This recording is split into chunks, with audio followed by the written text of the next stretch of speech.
Sir, generally जब हम महादशा के बारे में बात करते हैं तो वो कोई ना कोई हाउस को एक्टिवेट कर रही होती है, जिस भी हाउस के मालिक की वो दशा चल रही होती है।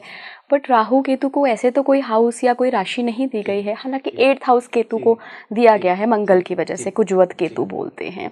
तो अगर किसी की केतु की महादशा शुरू हुई है तो उसकी लाइफ में किस हाउस से रिलेटेड बदलाव आने या कुछ जो भी चाह रहा है केतु, कैसे पहचानेंगे कि यार मेरा ये पाथ है अब अगले 7 साल? जी देखिए, सबसे पहली चीज़ ये बहुत डीप क्वेश्चन है और कभी भी एक स्टैंडर्ड रूल या एक स्टैंडर्ड भाव इसमें एक्टिवेट नहीं होगा।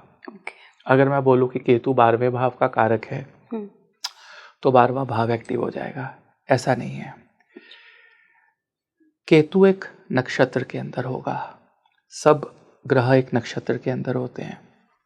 केतु के अंदर महादशा के अंदर जो भी होगा वो फिक्स्ड होगा, उसको बदला नहीं जा सकता, क्योंकि केतु इतना स्ट्रॉन्ग और इतना पावरफुल और इतना ब्रेव, इतना शक्तिशाली ग्रह है।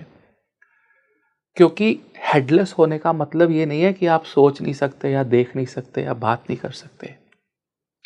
हेडलेस होने का मतलब ये है कि आप इतने बहादुर हैं कि आप जब किसी को मारेंगे तो ना आप देखेंगे, ना सुनेंगे, ना बोलेंगे, सिर्फ मार देंगे, राइट? क्योंकि एक फौजी को हेडलेस होना पड़ता है। आपके सामने एक फौजी है, आप उसको नहीं जानते, उसकी माँ बाप बहन किसी को नहीं जानते, आपको ऑर्डर है गोली चलाने का, आप चला रहे हो, उसे मार रहे हैं, आपकी उससे पर्सनली कोई भी दुश्मनी नहीं है। That is what Ketu is.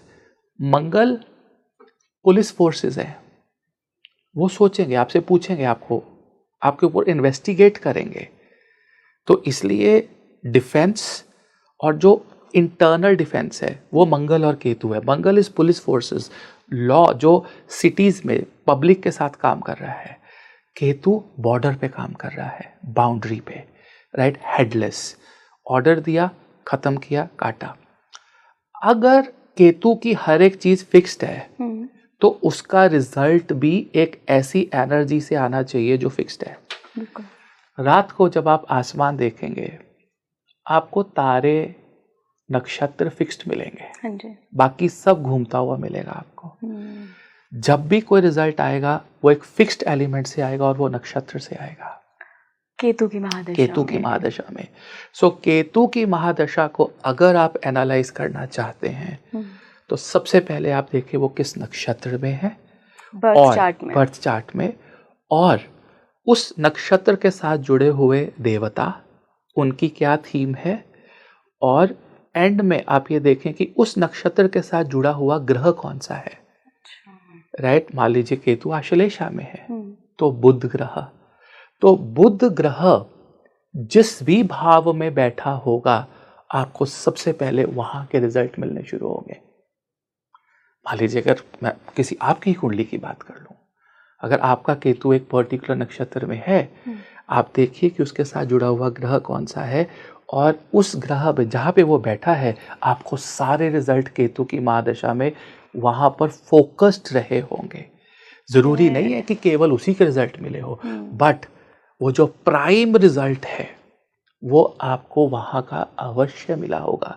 अगर आपका केतु सूर्य के साथ जुड़े हुए नक्षत्र में है और सूर्य आपका तीसरे भाव में बैठा है तो आप देखेंगे कि आपका उस नक्षत्र में आप नॉलेज लेनी शुरू करेंगे, आपका पराक्रम बढ़ेगा। आप सूर्य नॉलेज को लेने का कारक है, राइट? मेरी केतु की महादशा जब मेरे जीवन में आई तो मेरा जो केतु है वो सूर्य के नक्षत्र में दशम भाव में, राइट, और उत्तराषाढ़ नक्षत्र में बैठा है, राइट? इनविंसिबल विक्ट्री, सूर्य तीसरे में गए।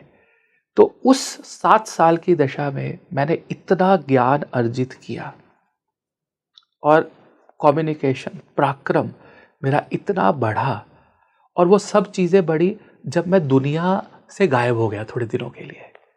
चाहे वो 1 महीना था, चाहे वो 1 साल था, मेरा ऐसा समय था इला जी कि जब मैंने ज्योतिष सीखा तो तो मैं 1 साल तक एक कमरे से बाहर नहीं आया, किताबें ही पढ़ता रहता था, सिर्फ खाने के लिए या वॉशरूम या 10 मिनट किसी के साथ बैठना है, back to the room, studying, making notes. ये मुझे केतु ने दिया। उसको आप चाहे आइसोलेशन कहिए, चाहे हेडलेसनेस कहिए, चाहे ब्रेवरी कहिए, चाहे मेरी आत्मा की आवाज़ कहिए, चाहे मेरा नॉलेज को गेन करने की एक इच्छा कहिए, कुछ भी कहिए, क्योंकि ऑपोजिट राहु थे। राइट कुछ भी कह सकते हैं। कुछ लोग मुझे पागल भी कह सकते हैं, कुछ लोग बेचारा भी कह सकते हैं, कुछ लोग कहते हैं कि ये नौकरी छोड़ दिया है, इसने काम छोड़ दिया है, क्या कर रहा है ये, इसकी नौकरी चली गई है। राइट आप अकेले हैं। और उसी केतु की दशा में, मैक्सिमम लोगों की केतु की दशा में कोई ना कोई अपना चला जाता है इस दुनिया से, चाहे वो पिता जाए, चाहे माता जाए, कोई चाहे दादा दादी, कोई मामा, कोई क्लोज जो जिसके ऊपर आप डिपेंडेंट होते हैं। फिर आपको रियलाइज़ होता है कि ये जीवन मरण कुछ भी नहीं है।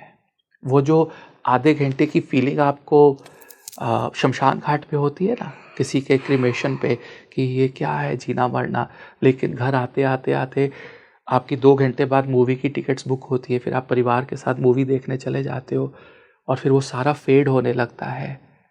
वो जो आधे घंटे का एक्सपीरियंस है कि जीवन मरण कुछ नहीं है, वो केतु की दशा 7 साल तक दे सकती है। अगर आप केतु के साथ जुड़े, केतु को समझे। और लाइफ की रियल थीम तो यही है कि इवेंचुअली, अब जब केतु की दशा मेरे जीवन में आई तो मैं उससे पहले बहुत माइक्रो एनालिसिस करता था छोटी छोटी चीज़ों का, काम में, वर्क में, लेकिन केतु दशा ने मुझे वो छुड़वा दिया। लेकिन मैंने देखा कि फिर भी रिजल्ट सेम थे।